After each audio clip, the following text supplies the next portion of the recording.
Alors depuis Rabat, vous avez décidé de prendre le contre-pied d'Emmanuel Macron en affirmant notamment, contrairement à la position officielle de la diplomatie française, que la souveraineté marocaine sur le Sahara était, je cite, indiscutable.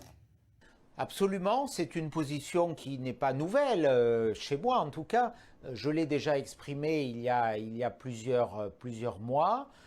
Je crois aujourd'hui il suffit de regarder le développement de ces régions du Sahara, administrées aujourd'hui de façon exemplaire par le Maroc, pour mesurer qu'il n'y a pas de sujet, qu'il n'y a plus de débat, que ce débat est simplement entretenu pour des raisons de politique intérieure par l'Algérie. Donc il y a des faits historiques, il y a une relation présente, il y a un développement économique puissant dans ces régions qui naturellement font que oui, cette souveraineté n'est pas discutable.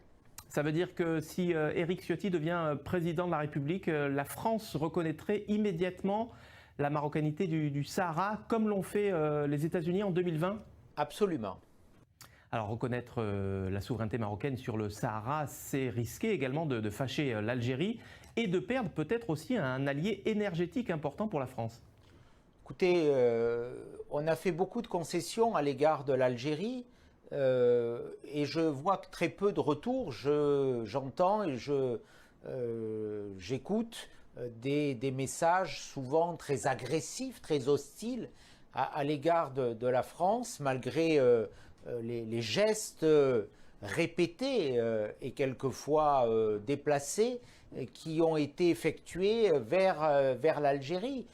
Donc aujourd'hui, oui, il y a une réalité. Cela ne veut pas dire, et je l'ai dit à mes amis marocains, que la France ne doive pas parler à l'Algérie. Bien entendu, la France doit parler à tout le monde, à tous les interlocuteurs, mais elle ne peut pas mettre sur le même plan tous nos interlocuteurs, d'autant que certains ont des postures très agressives et nourrissent des alliances avec ceux qui aujourd'hui sont nos ennemis.